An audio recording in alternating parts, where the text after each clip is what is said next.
ರಾಜ್ಯದಲ್ಲಿದ್ದಂತಹ 4 ಪಾಕಿಸ್ತಾನಿ ಪ್ರಜೆಗಳನ್ನು ಗಡಿಪಾರು ಮಾಡಲಾಗಿದೆ. ಅಲ್ಪಾವಧಿ ವೀಸಾ ಹೊಂದಿದ್ರು 4 ಮಂದಿ.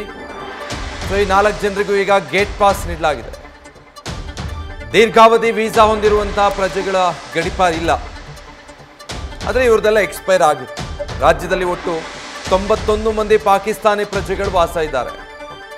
ದೀರ್ಘಾವಧಿ ವೀಸಾದವರ ಗಡಿಪಾರಿಗೆ ಕೇಂದ್ರ ಇನ್ನೂ ಸೂಚನೆ ಕೊಟ್ಟಿಲ್ಲ, ಹೀಗಾಗಿ ಆ ಕ್ರಮ ಕೈಗೊಂಡಿಲ್ಲ. ಬಟ್ ಈ 4ರನ್ನ ಗಡಿಪಾರು ಮಾಡಿ ಆದೇಶ ಹೊರಡಿಸಲಾಗಿದೆ.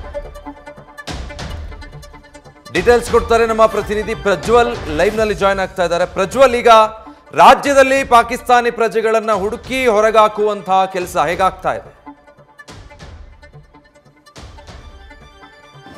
ವಿಜಯ್, ಕಾಶ್ಮೀರದಲ್ಲಿ ಉಗ್ರರ ಗುಂಡಿನ ದಾಳಿ ಪ್ರಕರಣಕ್ಕೆ ಸಂಬಂಧಪಟ್ಟಂತೆ ಕೇಂದ್ರ ಸರ್ಕಾರ ಕೂಡ ಒಂದು ನಿರ್ಧಾರವನ್ನು ತೆಗೆದುಕೊಂಡಿತ್ತು. ಅಂದ್ರೆ ಪಾಕಿಸ್ತಾನದವರು ಯಾರ್ಯಾರು ಭಾರತದಲ್ಲಿ ನೆಲೆಸಿದ್ದಾರೆ ಅವರೆಲ್ಲ ವೀಸಾವನ್ನು ಕೂಡ ಕ್ಯಾನ್ಸಲ್ ಮಾಡಬೇಕು, ಹಾಗೆ ಅವ್ರನ್ನ ಮರಳಿ ಪಾಕಿಸ್ತಾನಕ್ಕೆ ಕಳುಹಿಸಬೇಕು ಅನ್ನುವಂಥ ಒಂದು ಆದೇಶವನ್ನು ಹೊರಡಿಸಿತ್ತು. ಆ ನಿಟ್ಟಿನಲ್ಲಿ ಕರ್ನಾಟಕದಲ್ಲಿ ಈಗಾಗಲೇ 4 ಜನರನ್ನ ವಾಪಸ್ ಕಳುಹಿಸುವಂಥ ಒಂದು ಕೆಲಸವನ್ನು ಕೂಡ ಮಾಡಲಾಗಿದೆ. ಯಾಕೆ ಅಂತ ಹೇಳಿದ್ರೆ ಇವರು ಅಲ್ಪಾವಧಿ ವೀಸಾವನ್ನು ಪಡೆದಿದ್ರು. ಅಲ್ಪಾವಧಿ ವೀಸಾವನ್ನು ಪಡೆದಂಥ 4 ಜನರನ್ನ ಕೂಡ ಈಗಾಗಲೇ ಗಡಿಪಾರು ಮಾಡಲಾಗಿದೆ ಅನ್ನುವಂಥ ಒಂದು ಮಾಹಿತಿ ಏನಿದೆ ಅದು ಲಭ್ಯವಾಗ್ತಾ ಇರುವಂಥದ್ದು. ಇನ್ನು ಉಳಿದಂತೆ 91 ಜನ ಏನಿದ್ದಾರೆ ಅವರು ದೀರ್ಘಾವಧಿ ವೀಸಾವನ್ನು ಹೊಂದಿದ್ದಾರೆ. ಹಾಗಾಗಿ ಅವರನ್ನ ಹೊರಗೆ ಕಳುಹಿಸುವಂತೆ ಕೇಂದ್ರ ಸರ್ಕಾರದಿಂದ ಇಂದು ಸೂಚನೆ ಬಂದಿಲ್ಲ. ಹಾಗಾಗಿ ಅವರು ಇನ್ನು ಇಲ್ಲಿಯೇ ಇದ್ದಾರೆ ಅನ್ನುವಂಥ ಒಂದು ಮಾಹಿತಿ ಏನಿದೆ ಅದು ಕೂಡ ಲಭ್ಯವಾಗ್ತಾ ಇರುವಂಥದ್ದು. ಭಟ್ಕಳದ ನವಾಯತ್ ಸಮುದಾಯದಲ್ಲಿ ಹೇಗಿರುತ್ತೆ ಅಂತ ಹೇಳಿದ್ರೆ ಪಾಕಿಸ್ತಾನದವ್ರನ್ನ ಅವರು ಮದುವೆ ಆಗ್ಲಿಕ್ಕೆ ಕೂಡ ಅವಕಾಶ ಇರುತ್ತೆ. ಅವರೆಲ್ಲರೂ ಕೂಡ ದೀರ್ಘಾವಧಿ ವೀಸಾವನ್ನ ಕೂಡ ಈಗಾಗಲೇ ಪಡೆದುಕೊಂಡು ಬಂದಿದ್ದಾರೆ. ಹಾಗಾಗಿ ಅವ್ರನ್ನ ಹೊರಹಾಕೋದ್ರ ಬಗ್ಗೆ ಇನ್ನೂ ಕೂಡ ಒಂದು ನಿರ್ಧಾರ ಪ್ರಕಟವಾಗದೇ ಇರೋದ್ರಿಂದಾಗಿ ದೀರ್ಘಾವಧಿ ವೀಸಾ ಹೊಂದಿದವರು ಏನಿದ್ದಾರೆ ಅವರೆಲ್ಲರೂ ಕೂಡ ಕರ್ನಾಟಕದಲ್ಲೇ ಇದ್ದಾರೆ ಅನ್ನುವಂಥದ್ದೇ ಅದು ಗೊತ್ತಾಗ್ತಾ ಇದೆ. ಇನ್ನೊಂದು ಒಬ್ಬ ವಿದ್ಯಾರ್ಥಿನಿ, ದಾವಣಗೆರೆಯಲ್ಲಿ ಓರ್ವ ವಿದ್ಯಾರ್ಥಿನಿ ಏನಿದ್ದಾರೆ ಅವರು ಕೂಡ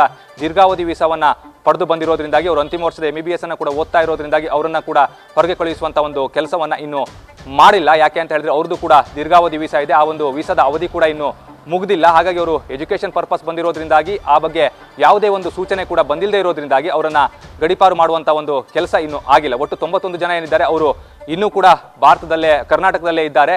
ಉಳಿದಂತೆ 4 ಜನರನ್ನ ಮಾತ್ರ ಈಗ ಗಡಿಪಾರು ಮಾಡಲಾಗಿದೆ ಅನ್ನುವಂಥ ಒಂದು ಮಾಹಿತಿ ಏನಿದೆ ಅದು ಲಭ್ಯವಾಗ್ತಾ ಇರುವಂಥದ್ದು. ಅಂದ್ರೆ ಅವರೆಲ್ಲರ ಮೇಲೂ ಕೂಡ ಈಗಾಗಲೇ FRO ಅಧಿಕಾರಿಗಳಿದ್ದಾರೆ, ಅವರು ಕಣ್ಣನ್ನು ಕೂಡ ಇಟ್ಟಿದ್ದಾರೆ. ಅವರ ಚಲನವಲನಗಳ ಬಗ್ಗೆ ಆಗಿರ್ಬೋದು, ಹಾಗೆ ಅವ್ರು ಎಲ್ಲಿ ಹೋಗ್ತಾರೆ, ಯಾರನ್ನ ಭೇಟಿ ಆಗ್ತಾರೆ ಅನ್ನೋದ್ರ ಬಗ್ಗೆ ಕೂಡ ಮಾಹಿತಿಯನ್ನು ಕೂಡ ಕಲೆ ಆಗ್ತಾ ಇರುವಂಥದ್ದು. ಯಾಕೆ ಅಂತ ಹೇಳಿದ್ರೆ ಇಲ್ಲಿ ಈಗಾಗಲೇ ಒಂದು ಭಯದ ವಾತಾವರಣ ಅವರಿಗೂ ಕೂಡ ಇರೋದ್ರಿಂದಾಗಿ, ಯಾಕೆ ಎಷ್ಟೊತ್ತಿಗೆ ಬೇಕಾದ್ರೂ ನಮ್ಮನ್ನ ಕಳಿಸಬಹುದು ಅನ್ನುವಂಥ ಒಂದು ವಾತಾವರಣ ಇರೋದ್ರಿಂದಾಗಿ ಅವರಿಗೂ ಕೂಡ ಸ್ವಲ್ಪ ಮಟ್ಟಿನ ಆತಂಕ ಅನ್ನುವಂಥದ್ದು ಉಂಟಾಗಿರುತ್ತೆ. ಹಾಗಾಗಿ ಅವ್ರು ಯಾರನ್ನಾದ್ರೂ ಭೇಟಿಯಾಗುವಂಥ ಒಂದು ಸಾಧ್ಯತೆಯೂ ಕೂಡ ಇರೋದ್ರಿಂದಾಗಿ ಅದ್ರ ಬಗ್ಗೆಯೂ ಕೂಡ ನಿಗಾ ವಹಿಸುವಂಥ ಒಂದು ಕೆಲಸವನ್ನ ಈಗಾಗಲೇ ಅಧಿಕಾರಿಗಳು ಮಾಡಿರುವಂಥದ್ದು. Vijay, thank you Prajwal.